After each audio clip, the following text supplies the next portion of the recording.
दुनिया का कितना ही अमीर बाप हो, कितना ही बड़ा मौलवी हो, कितना ही बड़ा सरपंच और चौधरी हो,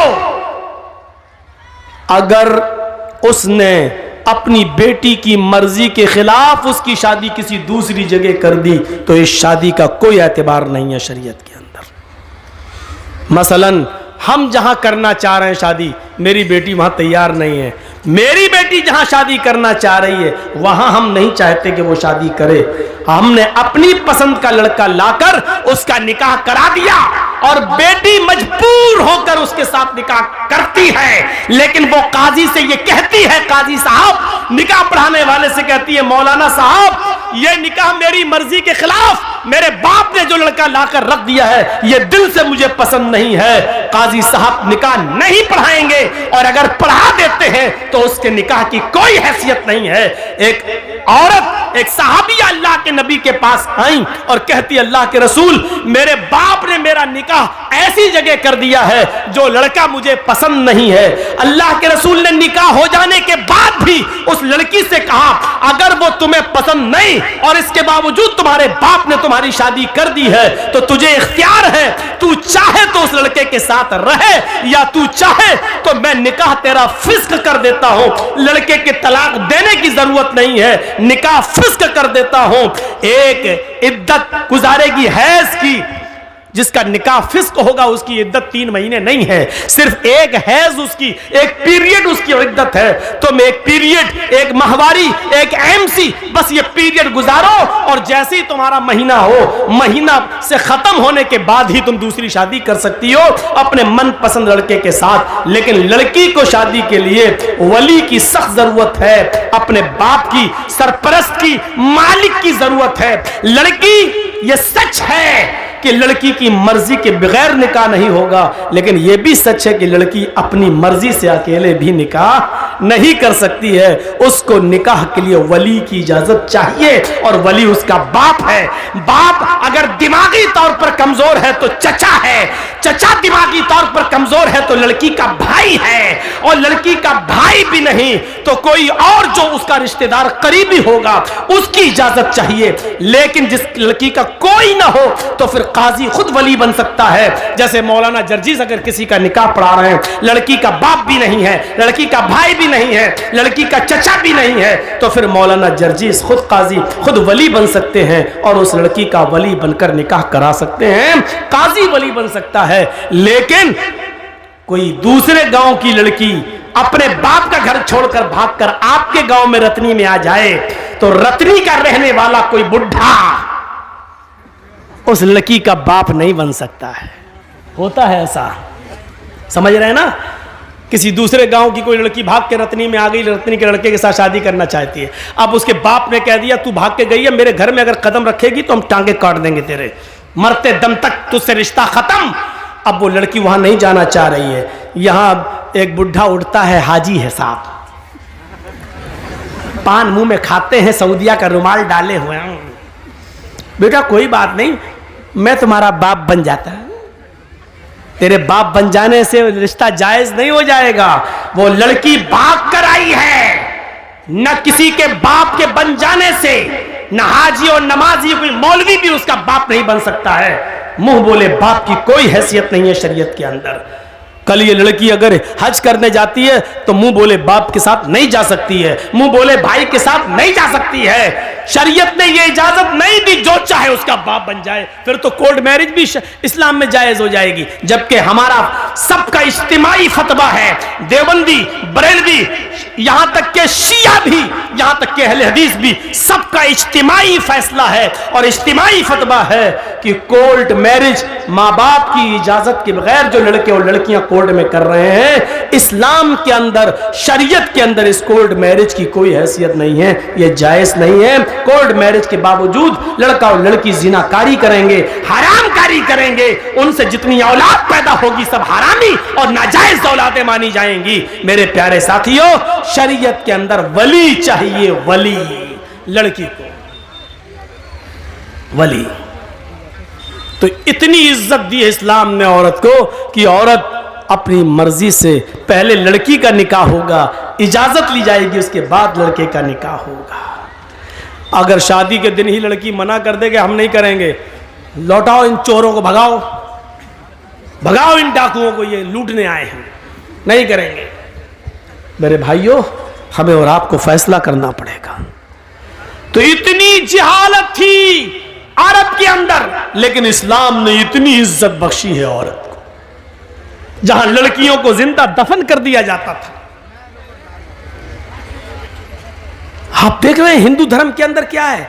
ब्रह्मा जी ने अपने मुंह से ब्राह्मण को पैदा किया, हाथों से छत्री को पैदा किया, रान से वैश्य को पैदा किया और पैरों से शूद्र को पैदा किया। शूद्र हरिजन पैरों से पैदा है ब्रह्मा जी के। आगे लिखा है कि अगर कोई ब्राह्मण किसी शूद्र की लड़की पर गलत नजर डाल दे, अगर किसी ब्राह्मण को किसी शूद्र की लड़की पसंद आ जाए, तो शूद्र को चाहिए कि अपनी बेटी उस ब्राह्मण लड़के को दे दे। लेकिन अगर किसी शूद्र को किसी ब्राह्मण की लड़की पसंद आ जाए, अगर किसी शूद्र को किसी ब्राह्मण की बेटी पसंद आ जाए, तो राजा को चाहिए कि उस शूद्र को पकड़कर उसकी दोनों आंखें फोड़ दे। इन जिन आंखों से उसने ब्राह्मण की बेटी को देखा, उसकी आंखें फोड़ दे। गौर करें आप, ब्राह्मण को अगर पसंद आ जाए तो शूद्र को अपनी बेटी दे देना चाहिए, लेकिन शूद्र को अगर ब्राह्मण की बेटी पसंद आ जाए तो राजा को चाहिए कि वो शूद्र की दोनों आंखें फोड़ दे। ये इज्जत है औरत की हिंदू धर्म में, देख लीजिए आप। और इस्लाम इसके बरक्स क्या कहता है कि लड़की की इजाजत के बगैर तुम निकाह तक नहीं कर सकते हो। आपने देखा है कि औरत का मकाम इस्लाम के अंदर क्या है, और मजीद देखना चाहते हो तो आओ मैं तुम्हें दिखाऊं एक औरत को क्या सम्मान दिया है। कभी हज करने गए हो? नहीं। अल्लाह ताला हम सबको तौफीक दे हज करने की। अल्लाह रब्बुल आलमीन उस मुकद्दस मकाम पर हम सबको पहुंचाए। जब आप जाएंगे या जो लोग गए हैं उनसे पूछिए, आप पहले उम्रा करेंगे, और उम्रा जब आप करेंगे तो जाते ही आप एहराम की हालत में पहले खाने काबा का तवाफ करेंगे, 7 चक्कर लगाएंगे। खाने काबा का तवाफ पूरा करने के बाद आप मकाम इब्राहिम के पास 2 रकात नमाज पढ़ेंगे। अगर वहां जगह न मिल सके भीड़ में, तो पूरे खाने काबा में जहां आपको जगह मिले वहां 2 रकात आप नमाज पढ़िए। फिर आपको जो दुआ मांगना है मांगिए। उसके बाद आपको सफा और मरवा की सई करना पड़ेगी, सफा और मरवा का चक्कर लगाना पड़ेगा। आपको पहला चक्कर सफा से शुरू करना है, मरवा तक जाना है, मरवा से फिर लौट के आना है, सफा तक जाना है। आपको आने और जाने को मिलाकर 7 चक्कर लगाना है। जब सफा से मरवा की तरफ आप जाएंगे तो पहले आप नॉर्मल चाल चलेंगे, नॉर्मल। फिर हरी बत्ती लगी हुई है, ग्रीन सिग्नल। जब आप ग्रीन सिग्नल पे पहुंचेंगे तो वहां थोड़ा सा सीना तान कर, थोड़ा सा सीना तान कर, अकड़ कर ऐसे ऐसे आप दौड़ेंगे। बहुत तेज नहीं जैसे रन ले रहे हो क्रिकेट का, ऐसे नहीं, हल्का हल्का दौड़ेंगे और सीना थोड़ा सा ऐसे ऐसे ऐसे करते हुए आप हल्के हल्के दौड़, ऐसा लगे कि हाँ दौड़ रहे हैं, लेकिन स्पीड बहुत तेज नहीं, हल्की हल्की चाल से दौड़ते हुए आप जाएंगे। क्यों?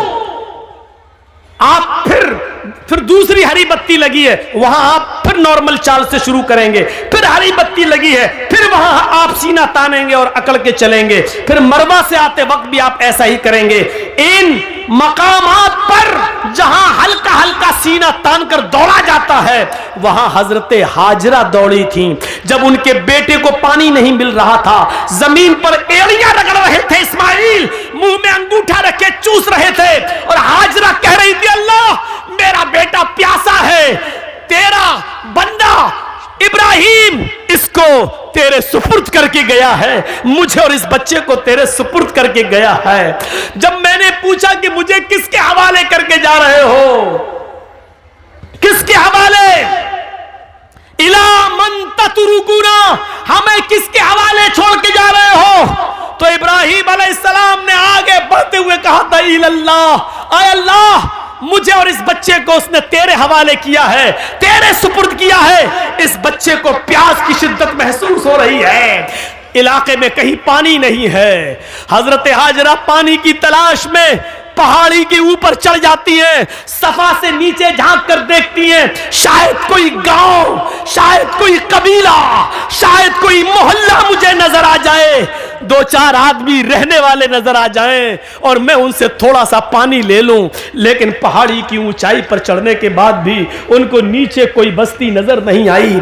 सफा से चक्कर लगाती हैं, नॉर्मल चाल चलती हैं, फिर थोड़ी दूर सीना तान कर चलती हैं, दौड़ती हैं, फिर रुकती हैं, फिर नॉर्मल चाल चलती हैं, फिर दौड़ती हैं, मरवा पे पहुंच जाती हैं। मरवा की पहाड़ी से नीचे झांक कर देखती हैं कि कोई बस्ती मिल जाए, कोई मोहल्ला मिल जाए, कोई गांव मिल जाए जहां मैं थोड़ा सा पानी लेकर अपने बच्चे को पिला सकूं। लेकिन मरवा की पहाड़ी के नीचे भी कोई बस्ती आबाद नहीं है। लेकिन अपने बच्चे को देखती है, होठ में अंगूठा रखे हुए है, अपने बच्चे की प्यास की खातिर फिर मरवा से सफा, फिर सफा से मरवा, फिर मरवा से सफा, फिर सफा से मरवा, 7 चक्कर लगाकर अपने बेटे के पास आकर बैठ जाती है और कहती है, अल्लाह जितना मैं औरत होकर कर सकती थी कर लिया, एक लेडी होकर कर सकती थी कर लिया, जितना दौड़ सकती थी दौड़ चुकी, जितनी मेहनत कर सकती थी कर ली, अब ताकत मेरे बस से बाहर हो चुकी है। अल्लाह तू ही गैब से मदद फरमा, इस इस्माइल के लिए पानी का इंतजाम कर दे। अल्लाह इसको मेरा शौहर मुझे और इस बच्चे को तेरे हवाले करके गया है। अल्लाह ने कहा, जिब्रील क्या देखते हो, मेरी बंदी ने मुझे पुकारा है और मेरा बंदा इब्राहिम मेरे हवाले करके गया है, मेरे भरोसे पर छोड़ कर गया है और मेरे ही रास्ते में गया है। जाओ जहां इस्माइल पैरों की एड़ियां रगड़ रहे, तुम अपना पर वहीं पर मारो।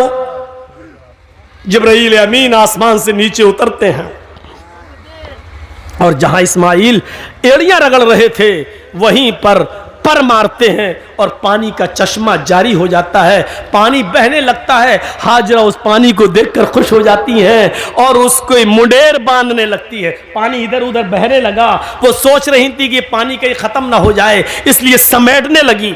कितना समेटेंगी, पानी का चश्मा निकल रहा है, पानी इधर उधर ऐसे समेट रही है और अब अबरानी जबान में कह रही हैं, जम जम।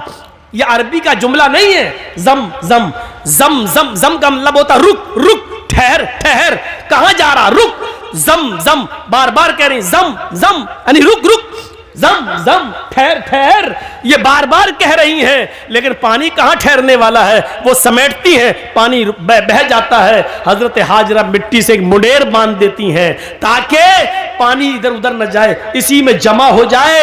मेरे भाइयों, अल्लाह के नबी ने फरमाया, अल्लाह हाजरा पर रहम फरमाए। अगर हाजरा ने उस पानी की बाउंडेशन न की होती, हाजरा ने उस पानी की मुंडेर न बांधी होती, हाजरा ने उस पानी को रोका ना होता, तो अल्लाह उस पानी को सारी दुनिया में पहुंचा देता। और जो चीज आम हो जाए फिर उसकी कदर नहीं होती। देख रहे हो ना, गंगा का पानी हर जगह बहता फिरता, कोई कदर है? जो चाहता उसमें लैट्रिन कर देता है, जो चाहता पेशाब कर देता है, जो चाहता उसमें पायखाना कर रहा है, जो चाहता उसमें गंदगी फेंक रहा। बार बार योगी और मोदी सरकारों को लोग ललकार रहे हैं, तुम तो कह रहे थे हम गंगा की सफाई करेंगे, आज तक गंगा की सफाई नहीं हुई है। सरकारें कटघरे में खड़ी हैं, गंगा की सफाई नहीं हो पा रही है। अब इस पानी की कोई कदर नहीं, क्योंकि जो चीज आम हो जाती है उसकी कोई कदर नहीं होती है। आज जमजम की कदर इसलिए है क्योंकि वो आम नहीं हुआ है। हजरत हाजरा ने उसकी मुंडेर बांधी। अब आपको जो बताना चाहता हूं वो ये, हाजरा सफा से मरवा तक जा रही हैं, कहीं कहीं सीना तान के जा रही हैं और दौड़ती हुई जा रही हैं। हर हाजी को जहां पे हाजरा दौड़ी थी, आज हाजरा की सुन्नत को जिंदा करना पड़ता है। वहाँ हर हाजी को थोड़ा सा या उम्रा करने वाले को सीना तान कर दौड़ना पड़ता है। अल्लाह के रसूल ने औरतों को मना कर दिया है, फरमाया है कि हमारी उम्मत की औरतें सीना तान कर नहीं दौड़ेंगी, वो अपनी नॉर्मल चाल में चलेंगी। लेकिन अल्लाह के रसूल ने हाजियों को, मर्दों को यह हुक्म दिया है कि उनको हाजरा की इस अदा को जिंदा करना होगा। जहां हाजरा नॉर्मल दौड़ी थी तुम्हें नॉर्मल दौड़ना है, और जहां हाजरा तेज दौड़ी थी वहां तुम्हें थोड़ा तेज दौड़ना है। जहां हाजरा ने थोड़ा सीना निकाल कर दौड़ी थी वहां तुम्हें थोड़ा सा सीना निकाल के दौड़ना है।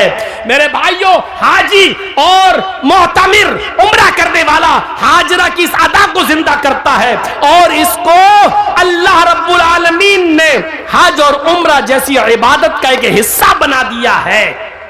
जहां हाजरा के पैर दौड़ रहे हैं वही हाजी का पैर, और इसको इबादत।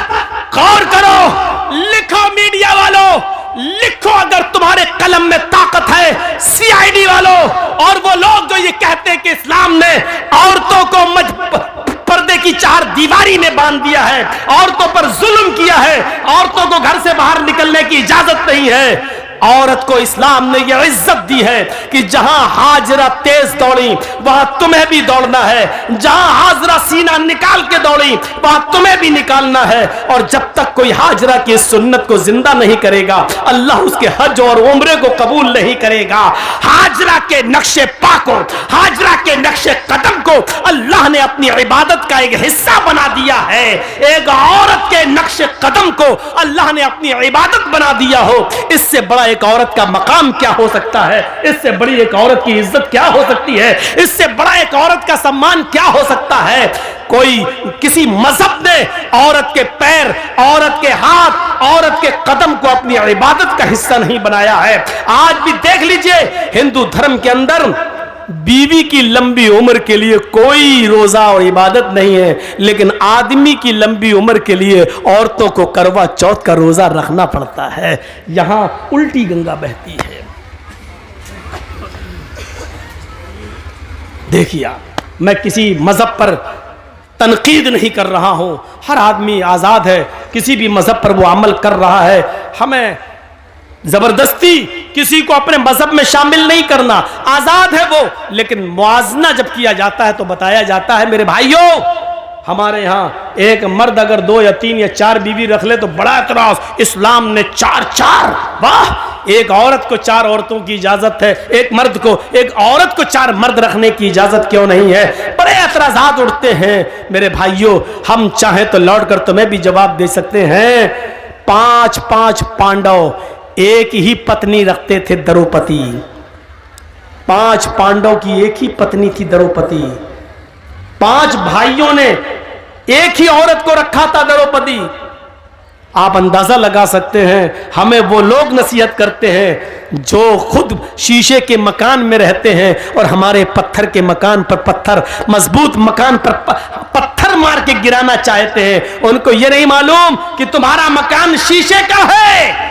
अगर इधर से जवाब में एक पत्थर हमने फेंक दिया है तो तुम्हारे मकान का हाल क्या होगा?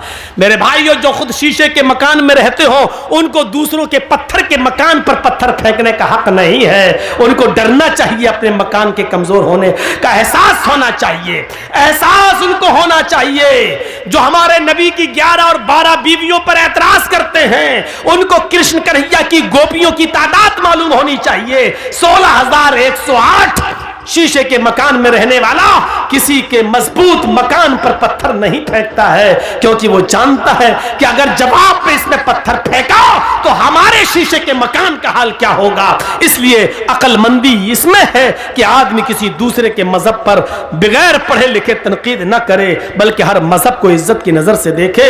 हम आपके मजहब की इज्जत करते हैं, लेकिन इस बात की इजाजत नहीं देते कि हमारे मजहब पर तनकीद हो। आप हमारे मजहब की इज्जत कीजिए और इस बात की इजाजत मत दीजिए कि हम आपके मजहब पर तनकीद करें। तनकीद करने का कोई हक नहीं है। मेरे भाइयों, जिस मजहब में जो अच्छाइयां हो वो ले लेना चाहिए। अच्छाई जहां से मिले वो हमारी खोई हुई अमानत है, उसे हमें ले लेना चाहिए। और बुराई जिस मजहब के अंदर भी हो, जिस धर्म के अंदर भी हो, उसको छोड़ देना चाहिए, चाहे वो किसी भी मजहब के अंदर पाई जा रही हो। मैं ये कह सकता हूं कि इस्लाम के अंदर कोई बुराई नहीं है, मुसलमानों में बुराइयों की कमी नहीं है। दोनों बातें अलग अलग हैं। फिर सुन लीजिए, इस्लाम में कोई बुराई नहीं है, लेकिन मुसलमानों में किसी बुराई की कमी नहीं है। एक साइंटिस्ट ने कहा था कि मैंने जब धर्मों का मुताला किया तो मुझे सबसे अच्छा धर्म इस्लाम लगा। जब मैंने मजहबों का मुताला किया, हिंदू धर्म, ईसाई धर्म, जैन धर्म, सिख धर्म, यहूदी मजहब, बुद्ध मजहब, इस्लाम धर्म, मैंने सारे मजहब की स्टडी की तो मुझे पढ़ने में सबसे अच्छा मजहब इस्लाम लगा। लेकिन जब मैंने दुनिया घूम कर देखा और हर मजहब के मानने वालों का जायजा लिया, मैंने यहूदियों की बस्ती में यहूदियों को देखा, ईसाइयों की बस्ती में ईसाइयों को देखा, जैनियों की बस्ती में जैनियों को देखा, और हिंदुओं की बस्ती में हिंदुओं को देखा, बुद्धिस्टों की बस्तियों में बुद्धिस्टों को देखा, मुसलमानों की बस्ती में और मोहल्ले में मुसलमानों को देखा। मैंने हर बस्ती में हर मजहब के मानने वालों का जायजा लिया तो मुझे दुनिया की बिगड़ी हुई बदमाश बदकम्माश कौमों में सबसे ज्यादा बदतर और सबसे ज्यादा नालायक कौम मुसलमान नजर आई। हकीकत कड़वी मगर हक बजाने में उसने बात कही है। यह क्या बात है कि दूसरों की बुराई हमें सुनकर बड़ा मजा आता है, अगर हमारे अंदर भी कोई कमी है तो उसको सुनने की भी क्षमता हमारे अंदर होनी चाहिए।